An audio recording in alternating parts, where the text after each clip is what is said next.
இந்த பதிவை கேட்டுக்கொண்டிருக்கும் நல்ல உள்ளங்களுக்கு உங்கள் சுவாமிநாதன் ஜோதிடரின் அன்பான வணக்கங்கள். வருகின்ற நவராத்திரி மற்றும் தசரா 10 நாள் விரத வழிபாடு முழு விவரம் சொல்ல போறேன். அது மட்டும் இல்லாமல் மிக முக்கியமாக இந்த 10 நாளும், அதாவது விஜயதசமி வரைக்கும் எந்த நிற ஆடைகளை அணிந்து பூஜை செய்தால் எப்பேற்பட்ட பலன்கள் கிடைக்க போகிறத பற்றியும் இந்த பதிவில் விரிவாக சொல்ல போகிறேன். அதனால் பதிவை ஸ்கிப் பண்ணாமல் கேட்டு பயன்பெற்றுக் கொள்ளுங்கள் மக்களே. அதற்கு முன்னாடி நம்ம யூடியூப் சேனலில் யாரெல்லாம் சப்ஸ்கிரைப் பண்ணலையோ சப்ஸ்கிரைப் பண்ணுங்க, ஷேர் பண்ணுங்க, லைக் பண்ணுங்க. இப்போ பதிவுக்குள்ளே போயிடலாம். நவராத்திரி முதல் நாளில் அன்னை மகேஸ்வரி ரூபத்தில் அருள் புரிகிறாள். மகேஸ்வரிக்கு பாலாம்பிகை என்ற பெயரும் உண்டு. நவராத்திரியின் முதல் நாளில் அபிராமி அந்தாதியை படிக்கலாம். மகேஸ்வரி பாலாம்பிகாவிற்கு மல்லிகை, வில்வம் ஆகிய மலர்களால் அர்ச்சனை செய்து சர்க்கரை பொங்கல் நைவேத்தியமாக படைக்க வேண்டும். 2ஆம் நாள் அன்று கௌமாரி ரூபத்தில் அருள் புரிகிறாள். இவருக்கு ராஜராஜேஸ்வரி என்ற பெயரும் உண்டு. காக்கும் கடவுளாகவும் வெற்றி வாகை சூடும் அம்பாளாகவும் வணங்கப்படுகின்றாள். துன்பங்களை நம்மிடம் அண்டவிடாதவள் என போற்றப்படுபவள். 2வது நாளில் அம்பிகைக்கு முல்லை பூவாலும் மறு இலையினாலும் அர்ச்சனை செய்து நைவேத்தியமாக மாம்பழமும் புளிசாதமும் அளிக்க வேண்டும். இந்நாளில் கல்யாணி ராகத்தில் பாடல் பாடலாம். இவ்வாறு வழிபடுவதால் நம்மிடையே தன தானியங்கள் பெருகும் என நம்பப்படுகின்றது. 3ஆம் நாள் வராகி அம்மன் ரூபத்தில் அருள் புரிகிறாள்.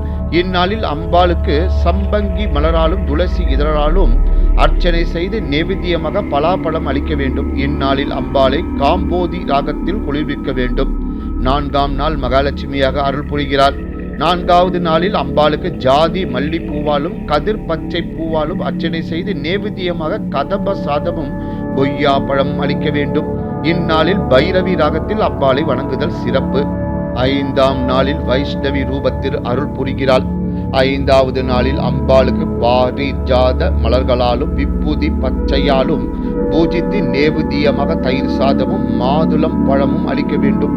இந்நாளில் பந்துளராளி ராகத்தில் பாடினால் அம்பாள் நமக்கு செல்வ செழிப்பை அளிப்பாள் என நம்பப்படுகின்றது.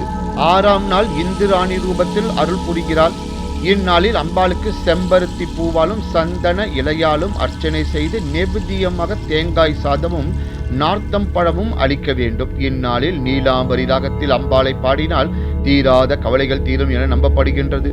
7ஆம் நாளில் அம்பாள் சரஸ்வதி தேவியாக அருள் புரிகிறாள். அம்பாளுக்கு சாம்பவி என்ற பெயரும் உண்டு. நவராத்திரியின் 7வது நாளில் அம்பாளுக்கு தாழம்பூவும் தும்பை பூவும் கொண்டு அர்ச்சனை செய்து நைவேத்தியமாக பேரிச்சப்பழமும் எலுமிச்சை பழமும் அளிக்க வேண்டும். இந்நாளில் பிலாக்கரி ராகத்தில் அம்பாளை பாடினால் ஞானம் பெருகும் என்று நம்பப்படுகின்றது. 8ஆம் நாளில் நரசிம்ம ரூபத்தில் அருள் புரிகிறார். இந்நாளில் அம்பாளுக்கு ரோஜா மலரால் அர்ச்சனை செய்து நைவேத்தியமாக பால் சாதமும் திராட்சை பழமும் அளிக்க வேண்டும். இந்நாளில் புன்னக வரளி ராகத்தில் அம்பாளை பாடுவது சிறப்பாக ஒன்றாக நம்பப்படுகின்றது. 9ஆம் நாள் சாமுண்டி ரூபத்தில் அருள் புரிகிறார். இந்நாளில் அவரவர் உபயோகப்படுத்தும் ஆயுதங்களையும் மாணவர்கள் அறிவு தளத்தை மேம்படுத்தும் புத்தகங்களை வைத்து வழிபடுகிறோம். இந்த நாளில் பூஜையில் வைக்கப்பட்ட புத்தகங்கள், ஆயுதங்களால் செய்யப்படும் செயல்கள் எதுவும் செய்யப்படுவதில்லை. இந்நாளில் வெத்தாமரை மலர்களாலும் செந்தாமரை மலராலும் அம்பாள் அர்ச்சரிக்கப்படுகிறாள். நைவேத்தியமாக அக்கார அடிசல் அளிக்க வேண்டும். வசந்தா ராகத்தில் அம்பாளை பாடினால் நல் அறிவும் சிந்தனையும் பெருகும் என நம்பப்படுகின்றது. 10வது நாளை நாம் விஜயதசமியாக கொண்டாடுகிறோம். 9ஆம் நாள் பூஜையில் வைக்கப்பட்ட ஆயுதங்களையும் புத்தகங்களையும் இன்று காலை எடுத்து உபயோகப்படுத்தலாம். இந்நாளில் தீமையை ஒழிந்து நன்மை செழிக்கும் என்பது நம்பிக்கை.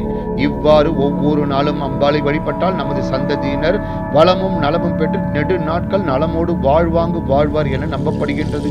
இந்த 10 நாட்களும் தினசரி ஒரு வேளை மட்டும் உணவு சாப்பிட்டு விரதம் கடைபிடித்து 3 சக்திகளையும் மேலே கூறியபடி வழிபடுவதனால் வீரம், கல்வி, செல்வம் என்பன வாழ்வில் கிடைக்கும் என்பது இந்துக்களின் நம்பிக்கையாகும்.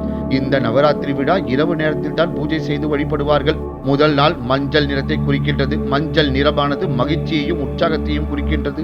2ஆம் நாள் பச்சை நிறத்தை குறிக்கின்றது. பச்சை நிறம் இயற்கையின் பல்வேறு அம்சங்களையும் அதன் புத்துணர்ச்சியையும் குறிக்கும் விதமாக அமைகின்றது. 3வது நாள் சாம்பல் நிறத்தை குறிக்கின்றது. சாம்பல் நிறமானது தீமையை அழிப்பதை குறிக்கின்றது. 4ஆம் நாள் ஆரஞ்சு நிறத்தை குறிக்கின்றது. ஆரஞ்சு நிறம் பிரகாசம், அறிவு மற்றும் அமைதியை குறிக்கும் விதமாக அமைகின்றது.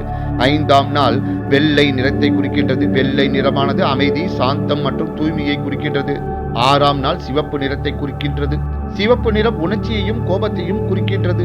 7ஆம் நாள் நீல நிறத்தை குறிக்கின்றது. நீல நிறம் நேர்மறை ஆற்றலையும் தன்னம்பிக்கையும் குறிக்கின்றது. 8ஆம் நாள் பிங்க் நிறத்தை குறிக்கின்றது. பிங்க் நிறம் இரக்க குணத்தையும் தூய்மையையும் வெளிப்படுத்துகிறது. 9ஆம் நாள் ஊதா நிறத்தை குறிக்கின்றது. ஊதா நிறமானது குறிக்கோள், லட்சியம் மற்றும் ஆற்றலை குறிக்கின்றது. நவராத்திரியின் 9 நாட்களிலும் அந்தந்த நாளில் அந்தந்த நிற ஆடையை அணிந்து பூஜை செய்வது சிறப்பான பலன்களை தரும் என்று நம்பப்படுகின்றது. குழு வைக்காதவர்கள் சாதாரணமாக நம் வீட்டில் வழிபடக்கூடிய பெண் தெய்வ படம் அல்லது விக்கிரகங்களுக்கு மேலே கூறியபடி பூ, அலங்காரங்கள், அர்ச்சனைகள், படையல் படைத்து வழிபட வேண்டும். இந்த நேவேத்திய பொருட்களை நம் வீட்டுக்கு வரும் நண்பர்கள், உற்றார் உறவினர்களுக்கு கொடுக்க வேண்டும். அத்தோடு அவர்களுக்கு கண்டிப்பாக தாம்பூலம் கொடுக்க வேண்டும். தாம்பூலத்தில் மகாலட்சுமி வாசம் செய்வதாக கூறப்படுகின்றது. இதனால் நவராத்திரி தினத்தில் வருபவர்களுக்கு தாம்பூலம் கொடுத்து அவர்களை மகிழ்ச்சியாக, அன்பாக அனுப்புவதால் லட்சுமியின் அருள் கிடைக்கும் என்று கூறி இந்த சிறப்பான ஆன்மீக பதிவை நிறைவு செய்கிறேன். நன்றி, வணக்கம், வாழ்க வளமுடன்.